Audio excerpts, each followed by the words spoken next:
Welcome back to today's Explainer. We're jumping right into the fascinating science behind cognitive restructuring. This is going to be an incredible scientific journey. We're talking about going all the way from the really frustrating depths of unconscious self-doubt straight to absolute conscious control over your own mind. If you've ever felt stuck, whether that's in your personal life or your career, well, this breakdown is exactly what you need. So, let's get right to it. So, why exactly do we sabotage our own goals? Think about it. Why is it that when we're trying to start a new business, quit a bad habit, or, finally get into shape, we just freeze up? We make these massive, grand plans, and then zero progress. It is super frustrating, I know, but the answer is usually staring right back at us in the mirror. More often than not, we are our own biggest obstacle. You see, these self-limiting beliefs, they aren't just passing thoughts. They literally form an internal operating system. It's like the baseline code for every single feeling, thought, and decision you'll ever make. But here is an absolutely incredible scientific fact. Your brain is highly plastic. Your thoughts can actually physically rewire your neural pathways. And get this, even alter your gene expression, which means your internal operating system, it's never permanent. It can totally be reprogrammed. Okay, so here's our roadmap for today's Explainer. 1. The invisible operating system. 2. Ghosts of implicit memory. 3. Your brain's inner critic. 4. What cognitive restructuring actually is. And 5. Hypothesis testing in action. All right, let's dive into Section 1, the invisible operating system. This operating system often gets us hopelessly stuck in something psychologists call tight thinking. Basically, it's when we let labels from our past completely dictate what we can do today. Now, the absolutely crucial thing to understand here is that limiting beliefs are so destructive precisely because they don't announce themselves. No, they sit completely quietly in the unconscious part of your brain. By operating back there in the shadows, they slowly chip away at our potential, and they kind of color absolutely everything we do in these unflattering, pessimistic tones. And the worst part? You don't even realize it's happening. So let's look at how these invisible beliefs actually play out in the real world. Take the ambitious entrepreneur, right? They really want to build their business, but they're just terrified to send a direct message to a potential client because they've labeled themselves as a shy person.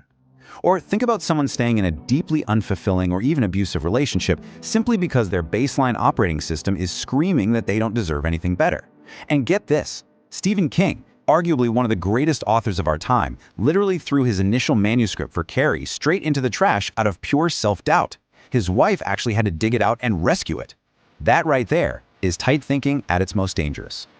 Moving right along to Section 2, Ghosts of Implicit Memory. So what exactly are the hidden psychological forces driving all this self-sabotage? Well, it all boils down to implicit memory. Normally, we just think of explicit memory, stuff we consciously remember learning or doing. But implicit memory, that is remembering something without any conscious recall whatsoever. It's when your past experiences invisibly alter how you behave right now. Think about the concept of priming. Studies have actually shown that if you spend time in, say, a really hot room with red walls while watching aggressive films, you can unconsciously prime yourself to be way more aggressive later on. Literally, your environment is programming your behavior entirely without your permission. And building right on top of that is something called the illusion of truth effect. This is a cognitive bias where we're just much more likely to believe a statement is true simply because it feels familiar on an unconscious level. So if your brain is constantly whispering negative things about your self-worth, over time, you actually start believing those things as absolute facts, not because they're true at all, but just because those thoughts have become so painfully familiar to you. When you mash up implicit memory and the illusion of truth effect, these cognitive biases basically act like ghosts in your machine. And honestly, this perfectly explains why we so often find ourselves suddenly in a terrible mood. We're just feeling this overwhelming wave of anxiety, and we have absolutely no idea why. We're just reacting to an invisible trigger based on an unconscious memory. Okay, Section 3, your brain's inner critic. Let's pivot for a second from abstract psychology to hard neuroscience, so we can pinpoint exactly where all this self-doubt originates inside your physical brain.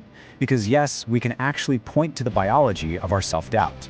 We all have a biological inner critic built right in. It's a specific region of the brain known as the dorsolateral prefrontal cortex. And let me tell you, when your dorsolateral prefrontal cortex goes into overdrive, it just wreaks total havoc.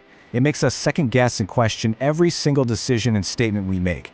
This biological overdrive is literally the root cause of low self-esteem and social anxiety. In fact, if you think about it, true confidence is practically defined as the ability to not constantly question your decisions. So learning how to quiet this region down and just live in the moment is absolutely paramount. Which brings us to Section 4. What is cognitive restructuring? So, what's the actual fix here?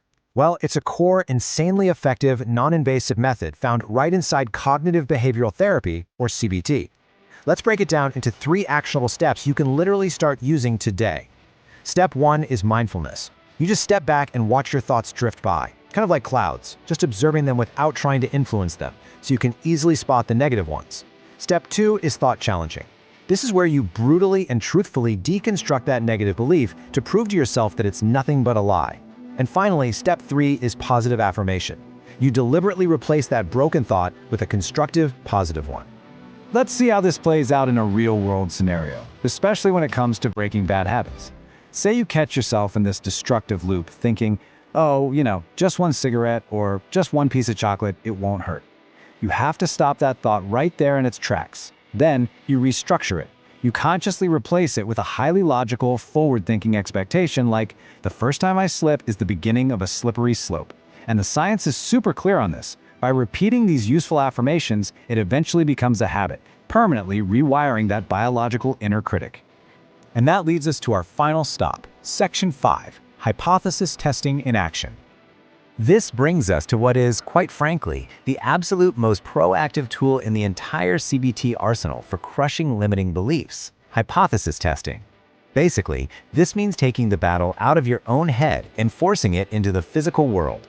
It is the active process of taking those negative thoughts, your deepest fears, and actually physically testing them in reality. The goal? To prove to yourself with pure, undeniable evidence that they just aren't true. Here are some really fantastic real-world examples for you. If your brain is feeding you the total lie that you have perfect control and, you could easily quit a bad habit whenever you feel like it, test the theory. Try stopping for exactly 1 week. If you fail, well, you've just proven to yourself that you actually might need some help, right?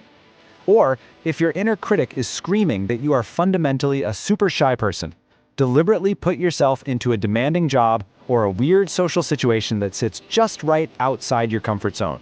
You literally rewire your brain by forcing it to experience hard evidence that completely contradicts its own lies. So, I want to leave you with a bit of a provocative thought to cap off today's explainer. What specific lies is your dorsolateral prefrontal cortex telling you right this very second?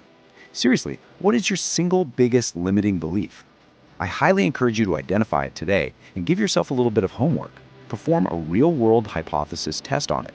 Go out there and prove your inner critic wrong. Thank you so much for hanging out with me to explore this incredibly empowering science, and I will see you on the next explainer.